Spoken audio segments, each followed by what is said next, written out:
திருமணத்தால எங்களோட கல்வி பாதிக்கப்படும். இரண்டாவது, சமூகத்திலிருந்து வெறுத்தொதுக்கப்படுவோம். சமூகத்துல எங்களுக்கு ஒரு மதிப்பு கிடைக்காது. பிறகு தேவையற்ற கருத்தரிப்பெல்லாம் ஏற்படும். பிறகு தற்கொலை முயற்சிகள் ஈடுபட முயற்சிப்போம். பிறகு சட்டத்தின் முன்னால குற்றவாளியாக்கப்படுவோம். அதாவது 18 வயதுக்கு குறைந்தவர் திருமணம் செய்யக்கூடாது. ஆகவே சட்டத்தின் குற்றவாளியாக்கப்படுவோம். இப்படி திருமணம் செய்யறதால 3 மாசத்துல சண்டை வந்து பிறகு விவாகரத்து நடவடிக்கைகள் எல்லாம் மேற்கொள்ளப்படும்.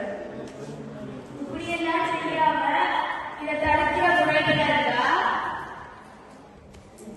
இளவயது திருமணம் பற்றிய விழிப்புணர்வை பெற்றிருக்கணும். இரண்டாவது, சட்டத்துக்கு மதிப்பளிக்கணும்.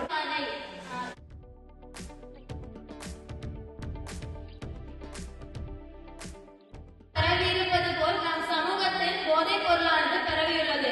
இப்போ உதாரணமா வந்து பாத்தீங்கன்னா இந்த சமூகத்துல என்னென்ன பிரச்சனை எல்லாம் நடக்குதோ அதுக்கெல்லாம் காரணம் போதுதான். ஒருத்தன் போய் ஒரு ஆளை கொலை செய்யறாங்கன்னா அதுக்கு காரணம் அந்த போதுதான். அவன் போதையை அருந்திட்டு தன்னை சுயநினைவை இழந்துதான் போய் கொலை செய்யறான். போதையை அருந்தி தன்னிலை மறந்தும் செயற்படும் இளைஞர்களால் இச்சமூகமானது பல்வேறு வழிகளில் பாதிப்படைகின்றது. அது எல்லாம் அந்த விடயம் நாங்கள் அறிஞ்ச விடயம். சில நாட்களின் முன்னர் போதையை அருந்தி தன் தாயை கூட கொலை செய்தான் ஒருவர்.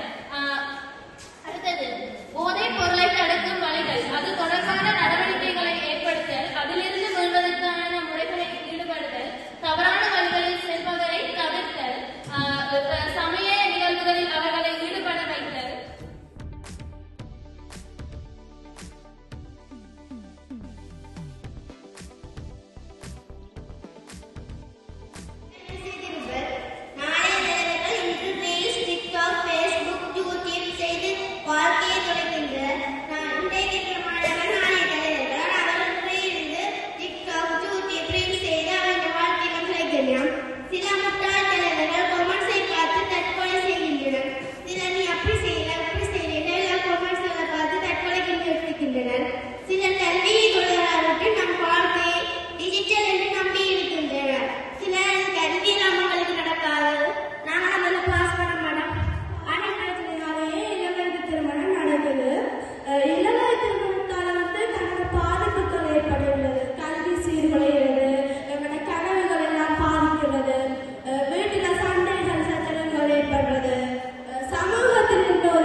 நீங்கள் உங்களோட மொபைல் போன்ல நீங்கள் செலவழிக்கிறீங்க.